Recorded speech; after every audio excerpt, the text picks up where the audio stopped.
आदिमानव की उत्पत्ति एवं विकास। पृथ्वी पर मानव की उत्पत्ति प्लेस्टोसीन युग के आरंभ से मानी गई है। इस समय में स्तनपायी प्राणियों जैसे बंदर, हाथी, गाय का विकास वह उत्पत्ति हुए थी। अधिकांश विद्वानों के अनुसार आज से लाखों वर्ष पूर्व नर वानरों के रूप में मानव की उत्पत्ति हुई। पहले ये नर वानर वृक्षों पर रहते थे, लेकिन समय के साथ ये नर वानर वृक्षों से उतरकर अपने पिछले पैरों पर चलने लगे और पृथ्वी के धरातल को ही अपना निवास स्थान बना लिया और इस तरह मानव कहलाने लगे। आदिमानव अपने जीवन में खानाबदोश जीवन जीते थे। भोजन और आश्रय की तलाश में एक जगह से दूसरे जगह झुंड बनाकर घूमते थे। वे पेड़ों के फल व जानवरों का शिकार कर अपना भोजन प्राप्त करते थे। जब एक जगह में फल व जानवरों को खाकर खत्म कर देते थे तो अन्य स्थान तलाश करते थे। आदिमानव का जीवन शिकार एवं फलों के खाद्य संग्रह पर निर्भर था।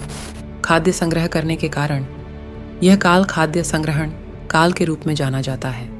पानी के लिए आदिमानव नदियों, तालाबों व झरनों पर निर्भर था। भारत के कई जगहों पर आदिमानव द्वारा प्रयोग किए गए औजार प्राप्त किए गए हैं। आदिमानव शिकार किए गए जानवरों के खाल या पेड़ों के पत्तियों से बने कपड़े पहनता था। आदिमानव जंगलों में रहा करते थे, जहां उन्हें दो चीज़ों का डर रहता था, एक मौसम का तो दूसरा जंगली जानवरों का। वे बादल के गरजने और बिजली के चमकने का कारण भी नहीं जानते थे, इसलिए वह भयभीत हो जाते थे। उस समय मानव काफ़ी कमज़ोर था। वह बाघ, चीता, शेर आदि खूंखार जानवरों का आसानी से शिकार हो जाता था। इसलिए इन सब से बचने के लिए वह गुफाओं और पेड़ों में छुपकर अपनी रक्षा करता था। एक समय बाद मानव ने आग की खोज की। यह एक संयोग था। जब दो पत्थर आपस में टकराए तो चिंगारी उत्पन्न हुई और पास रखे सूखे पत्तियों पर जा गिरी, जिससे कि पत्तियों पर आग लग गई। फिर इस आग का प्रयोग मानव जंगली जानवरों को भगाने तथा अपनी रक्षा के लिए करने लगा। रात को जब सभी आदिमानव साथ में इकट्ठा होते थे तो गुफा के बाहर ये आग जला देते थे, जिससे जंगली जानवरों द्वारा उनकी रक्षा होती थी।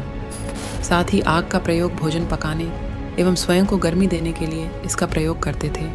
आगे चलकर मानव ने पत्थरों के औजारों को बनाने का कार्य शुरू किया।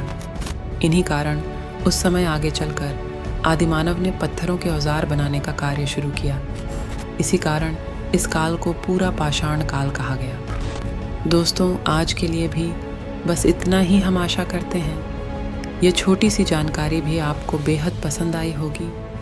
मिलते हैं आपसे अगली शानदार वीडियो में। तब तक के लिए धन्यवाद।